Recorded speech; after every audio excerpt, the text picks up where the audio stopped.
شیر شاعر نے کہا یہ فیصلہ سرے میدان کر رہے ہیں حسین، تمام کنبے کو قربان کر رہے ہیں حسین، جہاں پہ سانس کا لینا بھی سخت مشکل تھا وہاں تلاوت قرآن کر رہے ہیں حسین، جہاں پہ سانس کا لینا بھی سخت مشکل تھا۔ میں چاہوں تو اس بحر میں کئی شعر پڑھ سکتا ہوں، لیکن میں جانتا ہوں کہ زیادہ شعر پڑھ دیا جائے گا تو آپ شعر سے زیادہ خطرناک ہو جائیں گے۔ میں وہ کام نہیں کرنا چاہتا کہ تم نے چائے دی میں نے چائے پی ہی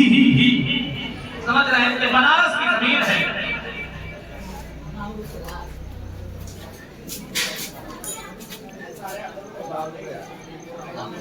سمجھ رہے ہیں؟ الحمدللہ بڑی خوبصورت آباد کی زبان۔ اگر آپ کا دل کہہ دے تو ذرا ایک مرتبہ اپنے ہاتھوں کو اٹھائیں محبتوں کے ساتھ میں کہہ دیں سبحان اللہ، ذرا محبتوں کے ساتھ میں چاہوں کہ یہ جو علماء میرے نبی رسول کی تشریف فرما ہے ذرا سا اگر پڑھائی فرما دیں، ذرا سا اپنی اگر دعاؤں کی انگلیاں میرے حوالے کر دیں، اس لیے کہ جب اچھے شعروں کی مجھے داد ملتی ہے تو مجھے اسی طریقے سے خوشی ملتی ہے جیسے افطار کے وقت کا انتظار کرتا ہوا بچہ مسجد کے مائک کی سیٹی پہ خوش ہوتا ہے۔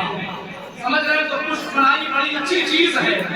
اور پشت پناہی کے بنا ہر شے کی تخلیق اسنا مولود بچے کی طرح ہے جسے ماں کے دودھ کا ذائقہ نہ ملا ہو۔ الحمدللہ مجھ سے پہلے بڑی خوبصورت نظامت فرما رہے تھے، دعا کریں کہ رب قدیر بڑی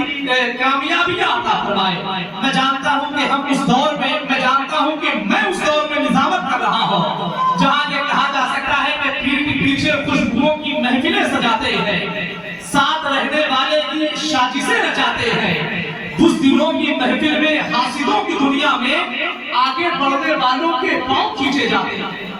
سمجھ رہے ہیں؟ میں جانتا ہوں یہ کٹوا کی زمین ہے، آپ یہ شہر بنارس کی یہ خوبصورت سماعت جو میرے ماتھے کی نگاہوں کے سامنے مسکرا رہی ہے، میں جانتا ہوں کہ امام حسین سے محبت کرنے والے لوگ اگر زندہ ہوتے ہیں تب بھی سبحان اللہ کہتے ہیں، اور اپنی قبر کے اندر ہوتے ہیں تب بھی مسکرایا کرتے ہیں، اور اس زبان کا تو کوئی فائدہ ہی نہیں جو زبان دکان میں بولے، مکان میں بولے، میدان میں بولے، لیکن امام حسین کی پاکیزہ محفل میں نہ بولے۔ تو جس کے گھر کا چولہا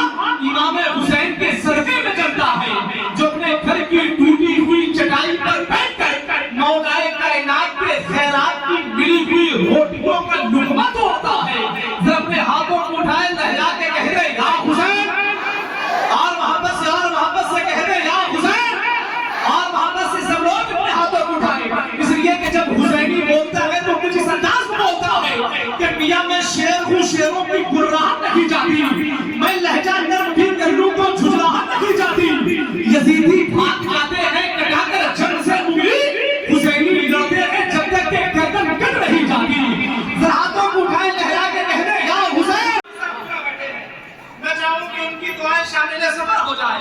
ایک خوبصورت شعر پڑھتا ہوں اعظم بھائی، اور کبھی کبھی میں دیکھ کے پڑھتا ہوں تاکہ لوگ سمجھ جائیں کہ الاؤزہ بھی پڑھا بتائیے گا۔ شاعر نے کہا کہ جھنڈا رہے گا اونچا گرایا نہ جائے گا، ذرا کہہ دے سبحان اللہ، اور محبت سے کہہ دے سبحان اللہ۔